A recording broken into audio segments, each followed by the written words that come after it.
कारण आपण वेगवेगळ्या शेतमालाच्या माध्यमातून जी काही कचरा ज्याला म्हणता येऊ शकतो किंवा जे काही अवशेष आहेत, कृषीचे अवशेष आहेत, ते याच्यामध्ये वापरले जातात. त्याच्याच बरोबरीने समजा आपल्याला माहिती आहे की आपण कांदा चाळीत ठेवतो.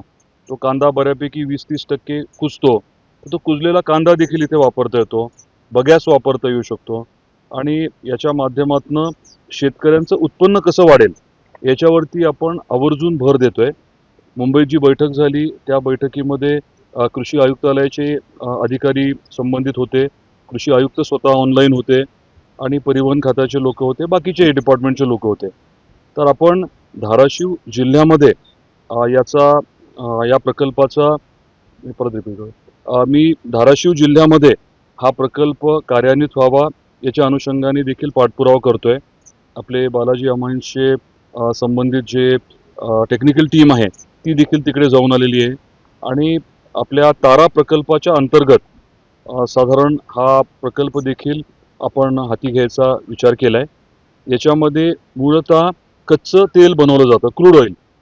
क्रूड ऑइल जे आहे ते मी सांगितल्याप्रमाणे जे कृषीचे अवशेष आहेत किंवा कुजलेला जो काही शेतीचा माल असेल, फळं असतील, भाजीपाला असेल, हे सगळंच इथे वापरणं शक्य आहे. बगॅस वापरणं शक्य आहे आणि याच्यापासून क्रूड ऑइल बनवलं जातं. या रिन्युएबल क्रूड ऑइलपासून मग डिझेल बनवता येतं, पेट्रोल बनवता येतं, अगदी एव्हिएशन फ्युएल देखील बनवता येतं, बायोसिलिका बनवता येतं, हायड्रोजन आहे. तर ह्या सर्व बाबी याचा विचार करून हे सर्व व्हर्टिकल त्याचं उत्पादन आपल्या जिल्ह्यात व्हावं, तारा प्रकल्पाच्या अंतर्गत व्हावं यासाठी देखील आपले प्रयत्न चाललेत आणि आपल्या सर्वांच्या सहकार्याने मला खात्री आहे की धाराशिव जिल्ह्यामध्ये हा प्रकल्प लवकरच सुरू होईल. 4 जिल्ह्याची आपण साधारण गरज जी आहे ती लक्षात घेऊन काम करायचं ठरवलंय. सोलापूर, धाराशिव, बीड आणि लातूर इथल्या शेतकऱ्यांना त्यांचं उत्पन्न वाढवण्याच्या अनुषंगाने आपण मदत करण्याचं ठरवलंय. एकीकडे शेतकऱ्यांना बरोबर घेऊन त्यांचं उत्पन्न वाढवणं याच्यावरती भर राहणार आहे.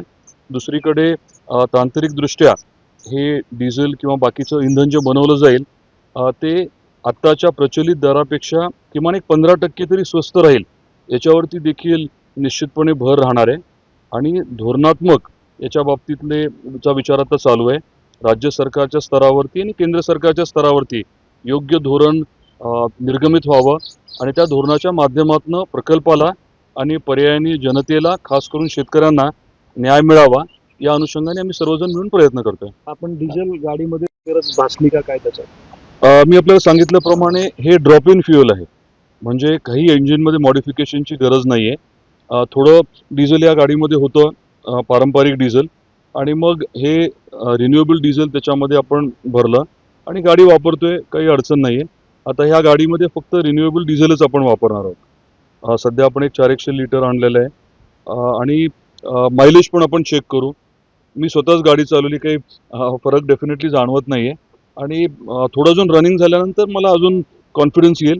पण महत्त्वाचं म्हणजे संबंधित जे काही लॅब्स आहेत, शासकीय ज्या लॅबोरेटरीज आहेत, त्यांनी हे टेस्टिंग करून सर्टिफिकेशन केलेलं आहे.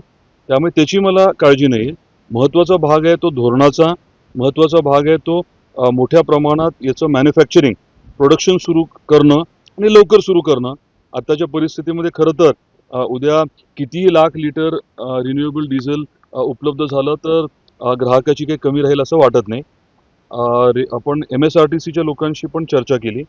तसं जर व्यवस्थित नियोजन केलं आता STचे जवळजवळ 750 कोटी रुपये वर्षाला वाचू शकतात. हा प्रकल्प तेवढा मोठा आपण करू शकलो तर.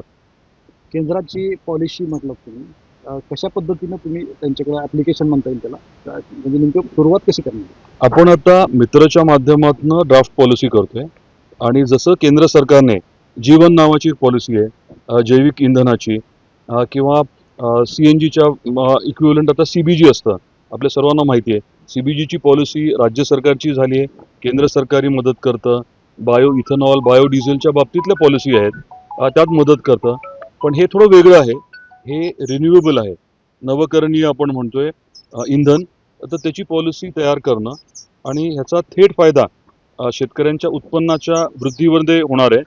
त्यामुळे त्याला एक वेगळं महत्त्व आहे आणि त्या दृष्टीने आपण प्रयत्न करतोय.